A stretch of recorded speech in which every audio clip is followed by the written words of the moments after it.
Good afternoon, everybody. Good afternoon. Today we are marking International Women's Day with the rallying cry, Woman, Life, Freedom. My name is Dr. Shirley Graham and I'm the Director of the Gender Equality Initiative in International Affairs here at George Washington University's Elliott School of International Affairs. The Gender Equality Initiative brings together the curriculum, events and policy outreach in the aim of achieving gender equality globally. We teach 22 courses on gender and international affairs, more than any other DC school, and we have over 400 students taking our courses each year. The study of gender and international affairs is the study of power. Who has it? How is it being wielded? Who is being marginalized? And how do organizations and institutions weave gender inequities into their policies and practices, thereby perpetuating systems of discrimination that lead to conflict, violence, and humanitarian crises? As feminist researchers, we make visible gendered harms, abuses and violences, and how systems of oppression in the home and the family and in intimate partner relationships are linked with national and international security. Because countries that are more gender equal and where women have higher status, both in the home and in public life, are less likely to use violence to resolve conflict. Today should be a celebratory day for us, but in fact it's a sad day. Today we are honouring all the women in Iran who have been killed by the regime. 22-year-old Jina Mahsa Amini, 17-year-old Nika Shakarmi, 16-year-old Serena Esmailzadeh, and many more. Today we honour the women who are imprisoned. We honour the women who are being tortured. We honour the women who are being hounded out of public life, the women who have been disappeared. Today we cast our gaze across the globe and we see women everywhere being punished for daring to request their human rights. From the women in Afghanistan who have been barred from all areas of public life, including secondary and third level education, to the indigenous women, human rights and environmental rights defenders in Colombia, to the women journalists and activists in Myanmar who have been killed by the military, to the politically active women and sexual and gender minorities in Yemen who are being persecuted by the warring parties there. Wherever we look, we see women are being threatened, bullied, harassed and silenced for demanding their rights. In 2021 alone, there were 29 cases of killings of women human rights defenders, journalists and trade unionists in only 8 conflict-affected countries. And this is believed to be a huge undercount. The UN Office of the High Commissioner for Human Rights reported that 60% of the cases of intimidation for cooperation with the UN concerned women. And nearly 1/3 of women representatives of civil society who briefed the Security Council that year faced reprisals. In his 2022 report on the implementation of the Women, Peace and Security Agenda, 10 Security Council resolutions calling for the inclusion of women in all aspects of peace and security decision-making, the UN Secretary General stated that progress has either stalled or reversed. In fact, UN Women has reported that with the rise of right-wing populism, authoritarian regimes, and the control of women's sexual and reproductive health rights, with the banning of abortions in various states in the United States, as well as other countries such as Poland and Brazil, it will take another 300 years to close the gender gap if we continue at this pace of change. 300 years. This means that we are handing down to our daughters, our granddaughters, our nieces, a world in which it is not safe for them to be women. Today we are saying enough is enough. It is time for women, life, freedom, everywhere. Okay. I would now like to tell you a little bit more about this event today. We're going to begin with remarks from renowned Iranian author, Dr. Azar Nafisi. And then these will be followed by a moderated conversation with some of our students, and then opening up to the wider audience for discussions. So we'd really love to invite you all into this conversation here today. We want today's conversation to be inclusive, and in particular to bring in the voices of young women, like the women who are at the forefront of the protests in Iran. So we invited two undergraduate students, Allameh Tabatabai and Dia Mehta, to moderate our discussion, and they are joined by Elliott School alum, Roxana Verami. Let me tell you a little bit about each speaker. So I'm going to start with Roxana Verami. She is the Public Affairs and Programs Manager at Women in International Security, known as WISE. Prior to joining WISE, Roxana worked with the Darfur Women's Action Group as part of the Save Darfur movement, where she studied the relationship between gender and genocide and worked to support genocide survivors. Roxana graduated with a BA in Economics and International Affairs and a concentration in International Development from George Washington University's Elliott School of International Affairs in 2020. It's wonderful to have you join us today, Roxana. Now I would like to introduce you to Allameh Tabatabai. She is a Scottish undergraduate student on exchange from the University of Edinburgh. She's spending her junior year at George Washington University. She tells us that she is taking advantage of her time in the capital to immerse herself in both American and global politics. And in her studies, she focuses on taking a critical feminist lens to international relations theory, particularly security studies. You're very welcome, Allameh. And now to Dia Mehta. Dia is an undergraduate student here at the Elliott School, concentrating in gender and international affairs with a minor in journalism and mass communications. As a field organizer on political campaigns in New York City, she is especially interested in the mobilization of movements such as the women-led protests in Iran and the ways the stories of these movements are told. And now, to lead us in this conversation, it is my very great pleasure to introduce our honored guest, Azar Nafisi.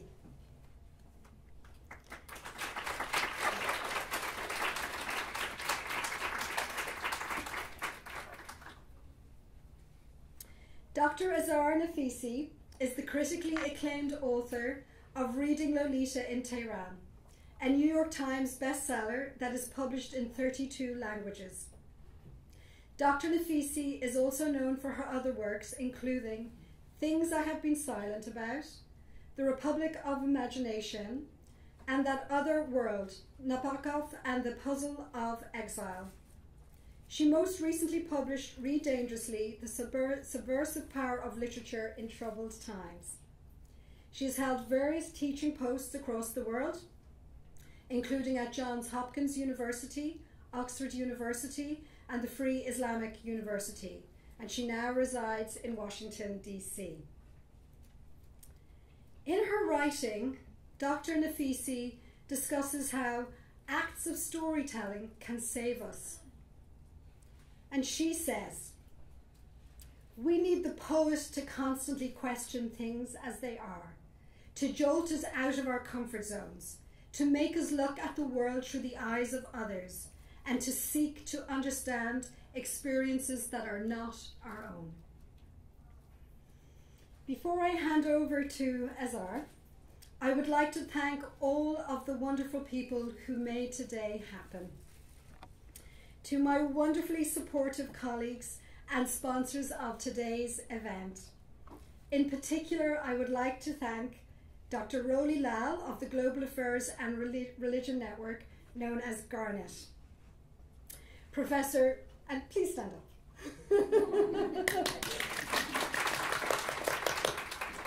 Professor Chris Kojum of the Leadership and Ethics in International Affairs program known as LEAP. Chris, please stand up. Dr. Mariam Zarnager-Deloff of Humanitarian Assistance Initiative. Mariam, please stand up. Dr. Ataya Ahmed of the Institute for Middle East Studies, please stand up. And Dr. Leila Sorbash, Associate Dean of Academic Programs, please stand up. Okay. Thank you for doing that. I would like to offer special thanks to Mimi Lay. Where is Mimi? Mimi, please come up here for a moment.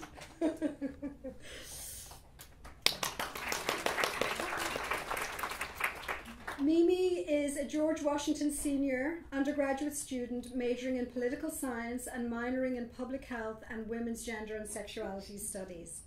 Her incredible organizational skills ensured the success of today's event.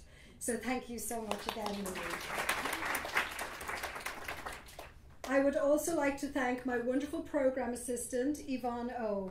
Yvonne, who has been incredibly busy this week organizing multiple events. So thank you so much, Yvonne.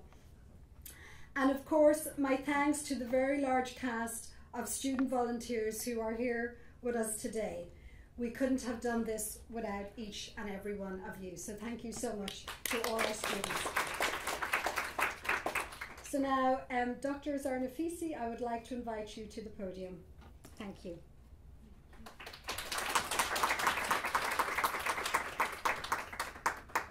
Oops, hold on, I'm doing something I don't know what to do.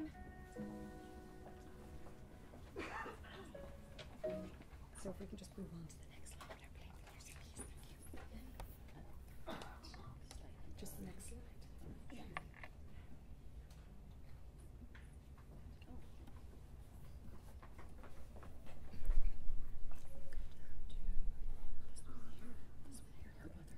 Yeah. Oh my God.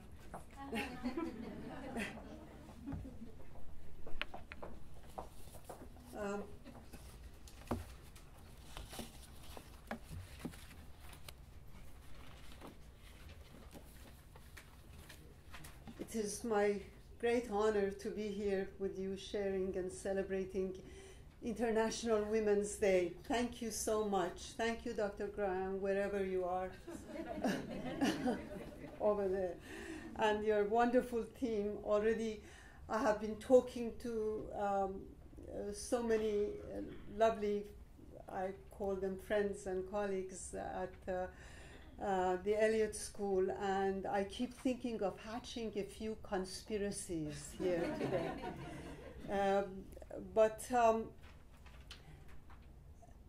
You know, as I was on my way to Elliott School, I was thinking that in March 8th of 1979, 44 years ago, Iranian women by thousands, tens and thousands, came into the streets of Tehran and other cities protesting Ayatollah Khomeini's fatwa for mandatory veil. So we are also celebrating that event 44 years ago. Their main slogan, which is so meaningful today, was "Freedom is neither Western nor Eastern. Freedom is global." And now their daughters, granddaughters, great-granddaughters are carrying on the work of those women. Acid was thrown into their faces. They were attacked by knives and scissors, and they didn't go home. Like their grandchildren right now, they don't go home for freedom. So when I think of this uprising, I think of the impact it has on both the Iran, but also the world, not just Iran and the region. but just the world. One of the first things that this uprising did, it changed the narrative. It changed the story. It changed the mythology that the Islamic Republic had propagated. Every totalitarian society, like the Islamic Republic, the first thing they do, their first targets are women, minorities, and culture. And women usually are the canaries in the mine. You want to know what state a country is in, you go to its women. And so they targeted women first. Before having a constitution or a president, they annulled the family protection law that protected women at home and at work. And then they tried, every totalitarian mindsets, even those that live in democratic societies, like our beloved Donald Trump, for example, they live on lies. They live on fabrication of reality. And one of the first things that this regime did was to confiscate Iran's history and confiscate Iran's identity and replace it with its fabrication, to legitimize the crimes that it committed later, to legitimize changing the laws to Sharia laws.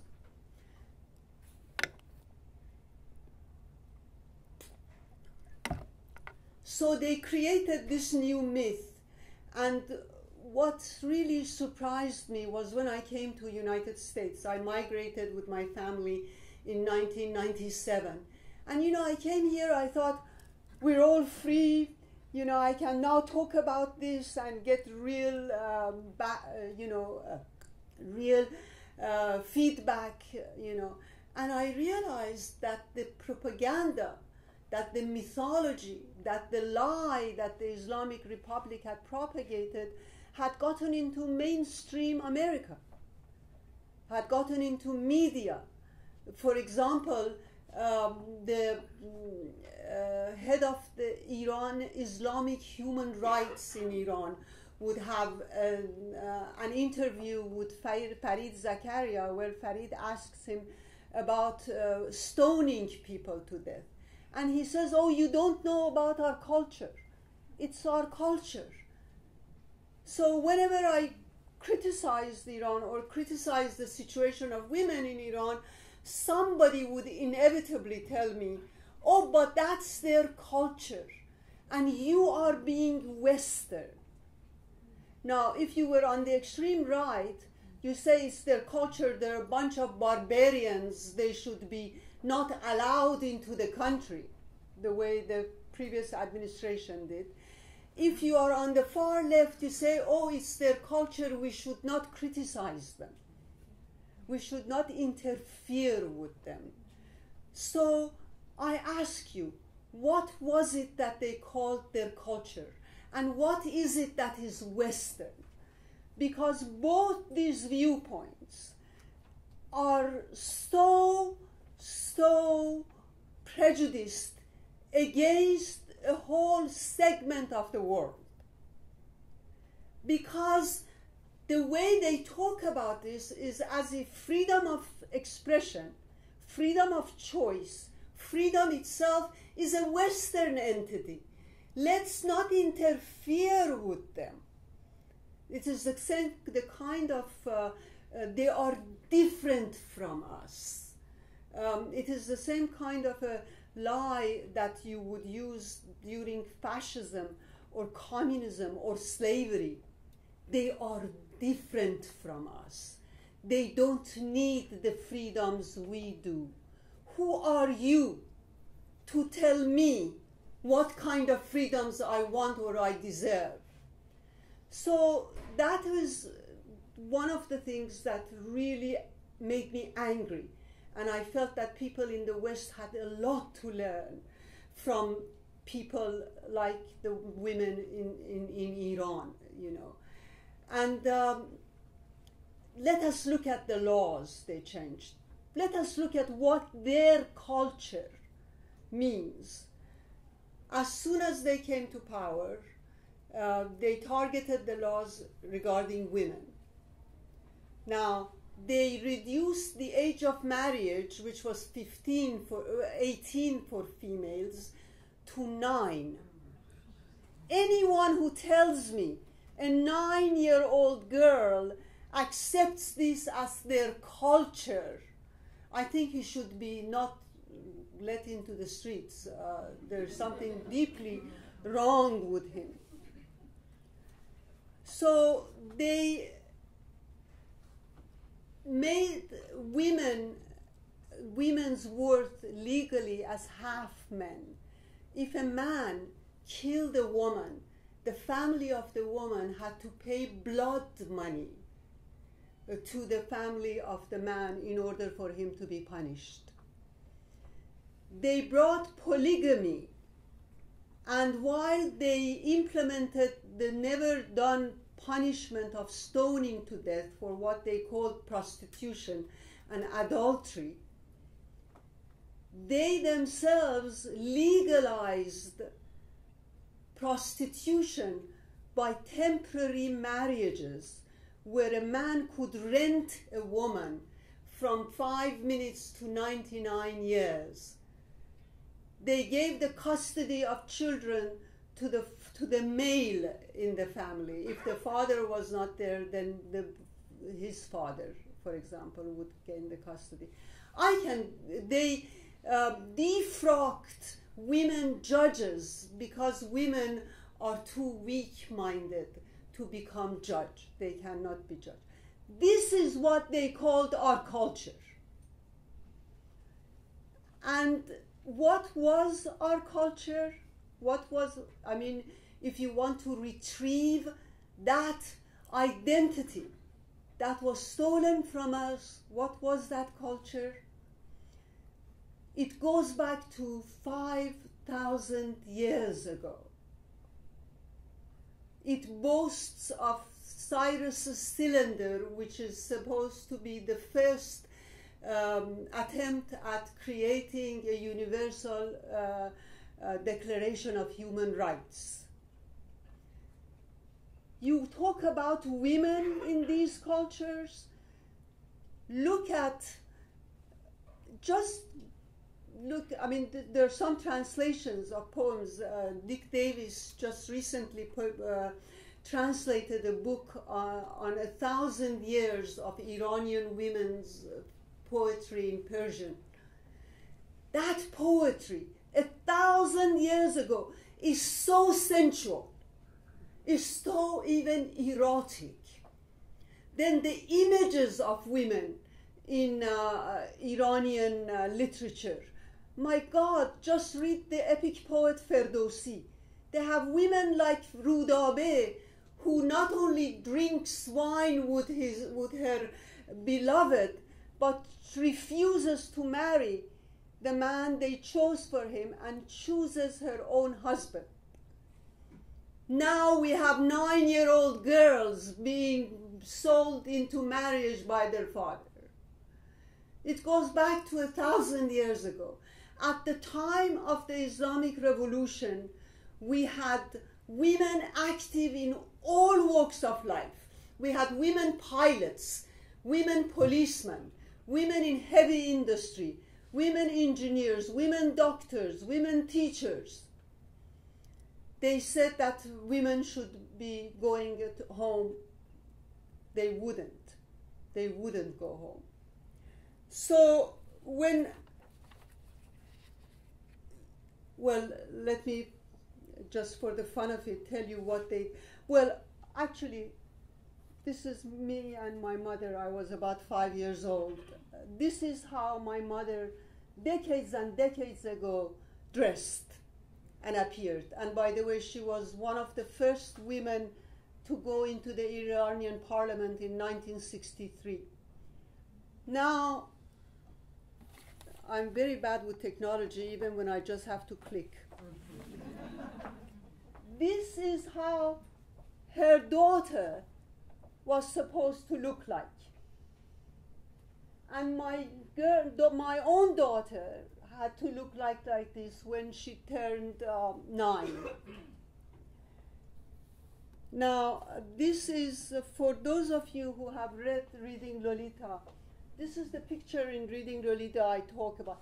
Please do not take pictures of this for security reasons. At the last day I was in Iran, my class came to help me pack. And just for a joke, we took pictures of what we looked like in public and what we looked like at home. You notice even the ones with the veil are very different from this. Now, what I want to say is that some men in Iran who were secular and intellectual would tell me, and people like me, why are you so worried about this piece of cloth?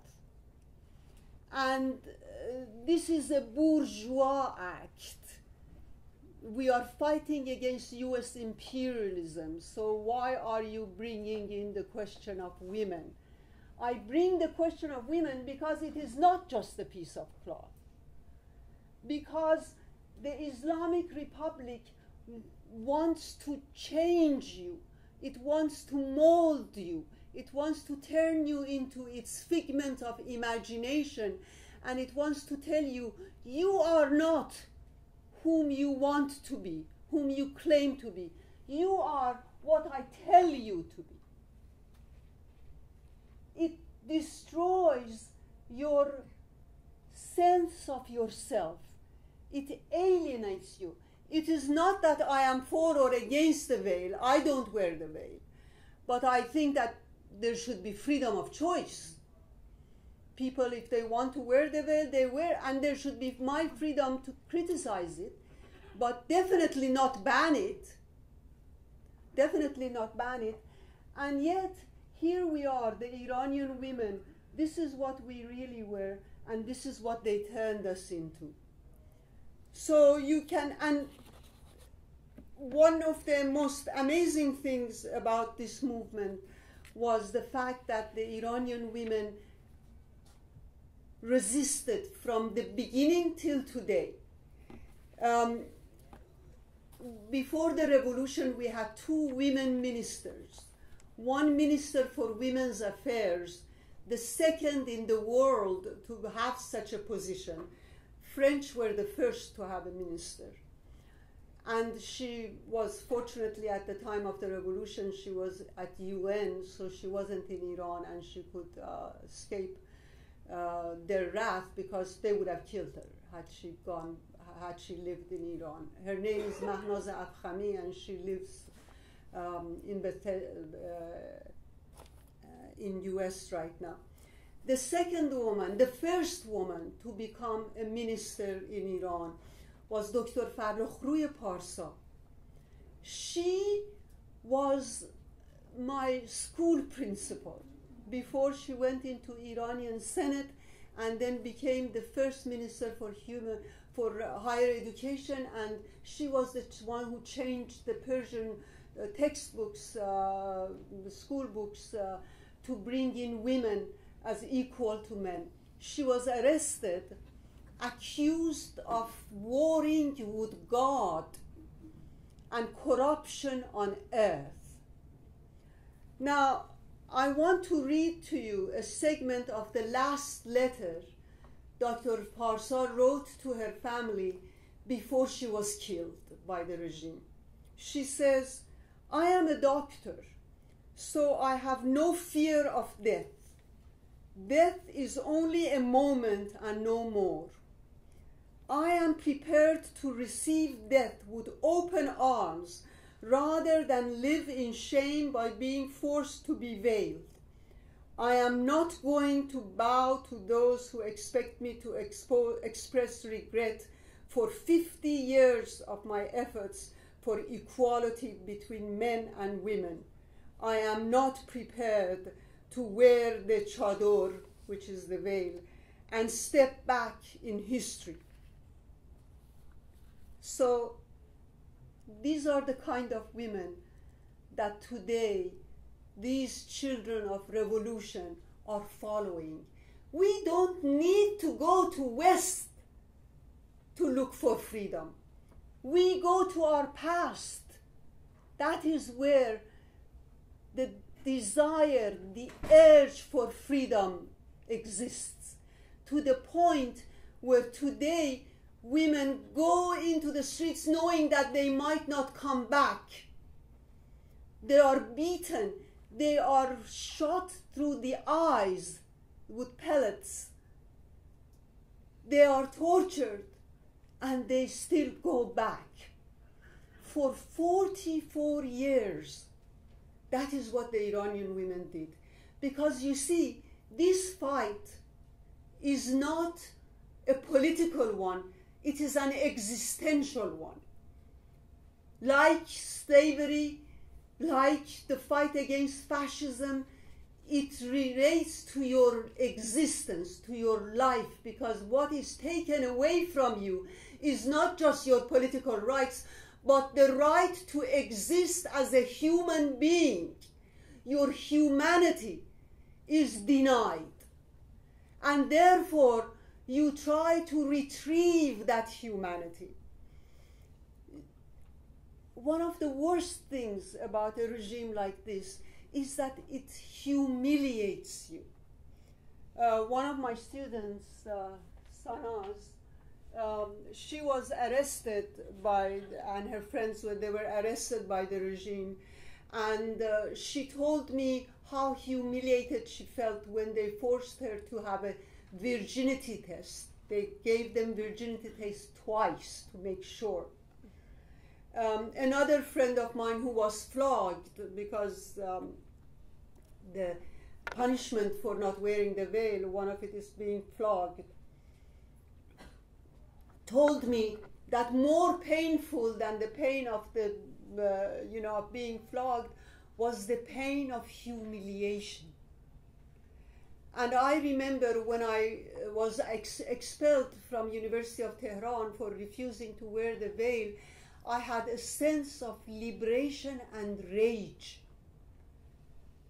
because you do feel humiliated. You hate yourself when you act according to the dictates of someone you don't respect. You do feel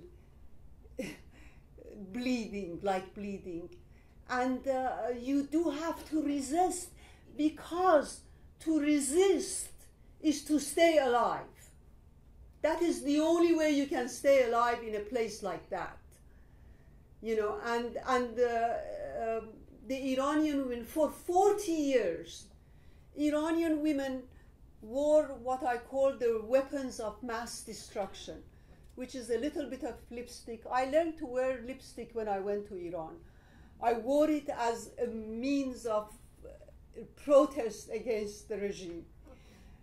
They would show a little bit of hair, they put makeup on, and they hold hands with their boyfriends. They would really get it for that. I remember once at the university, I was with 3 colleagues, and one of them was a male, and I deliberately went to him and shook hands with him. And there was this, and because you cannot touch a man, that is not your father or your husband. And I loved it.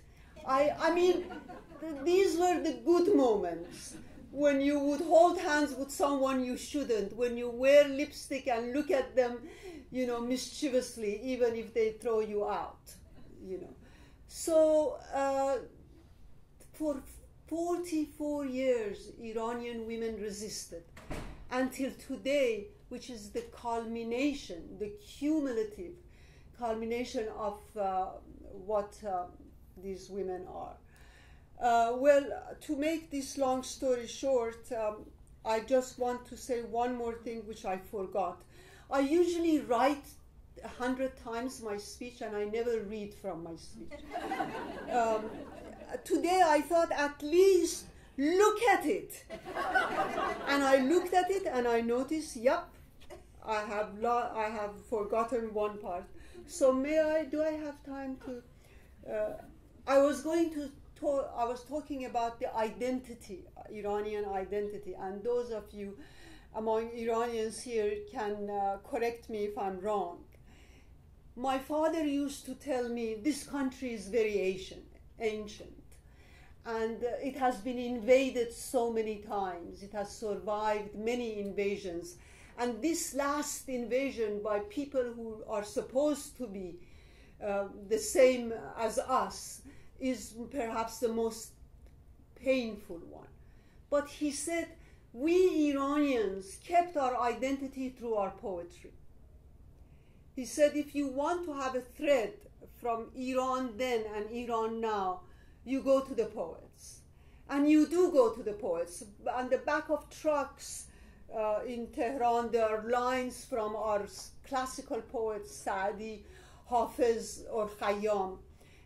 The streets are named after the poets. There are statues of the poets.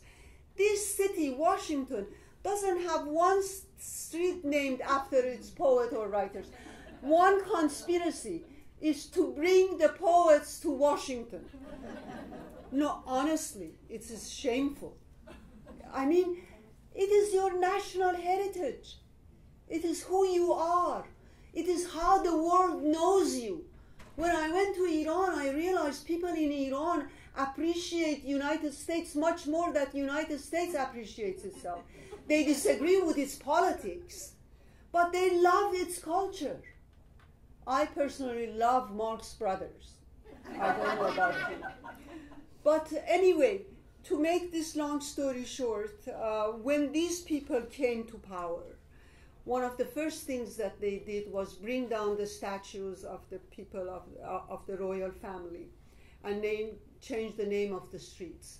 But they were not only enemies of the royal family, they were enemies of poets and writers, because poets and writers reveal the truth. And truth is always dangerous. Once you know something, you should not remain silent. And silent and speaking out, as we find out, is very dangerous. What was I talking about? Yes, the statues. So they tried to bring down the statue of our great epic poet Ferdowsi and change the name of our agnostic poet Omar Khayyam. This is where the Iranian people stood up to them. They did not allow them to do it. They celebrated their poets to the point where not only had the government to retreat, but it had to begrudgingly, give them some space, although most of them are censored and many of them are tortured, and as we speak, in the jails. And there have been killing journalists and poets and writers on a regular basis. So I wanted to say identity of Iran is identity of its poetry. Now I wanted to end by saying that there is,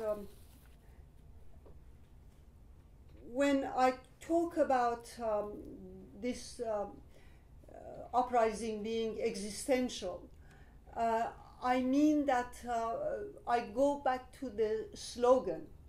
I mean, woman, life, freedom. Freedom and life come together.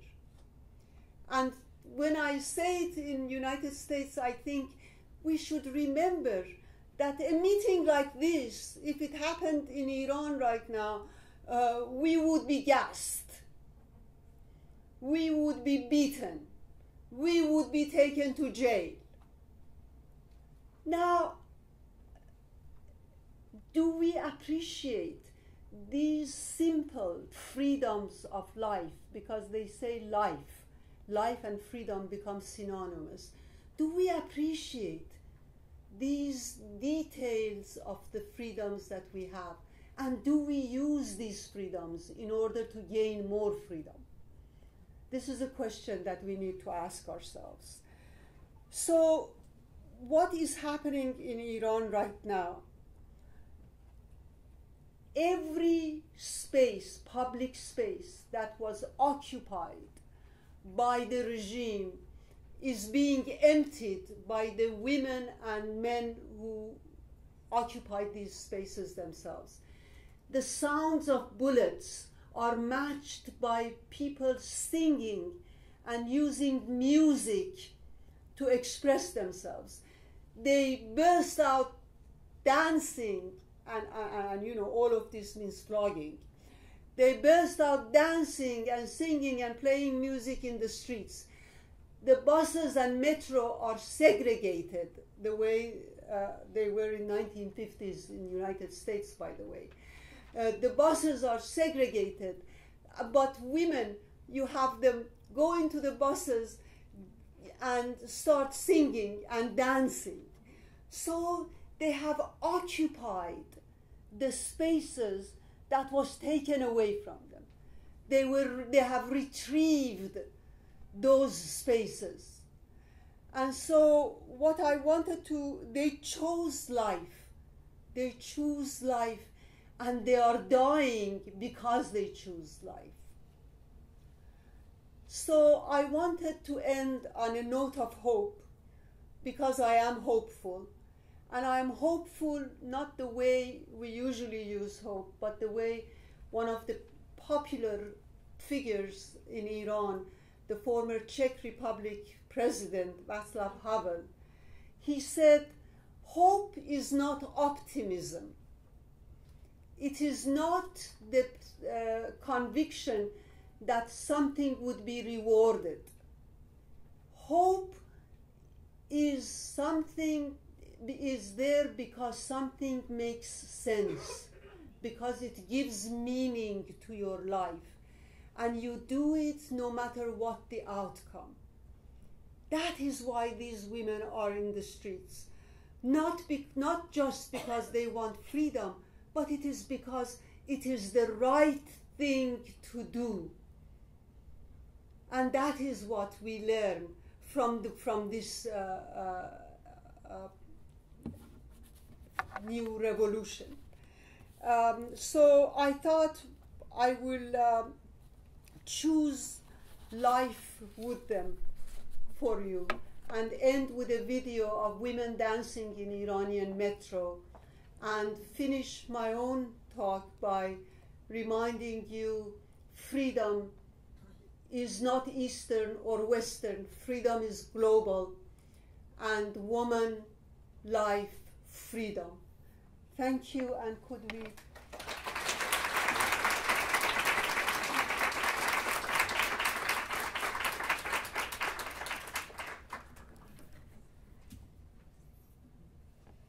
The two men are young kids. That's why they are...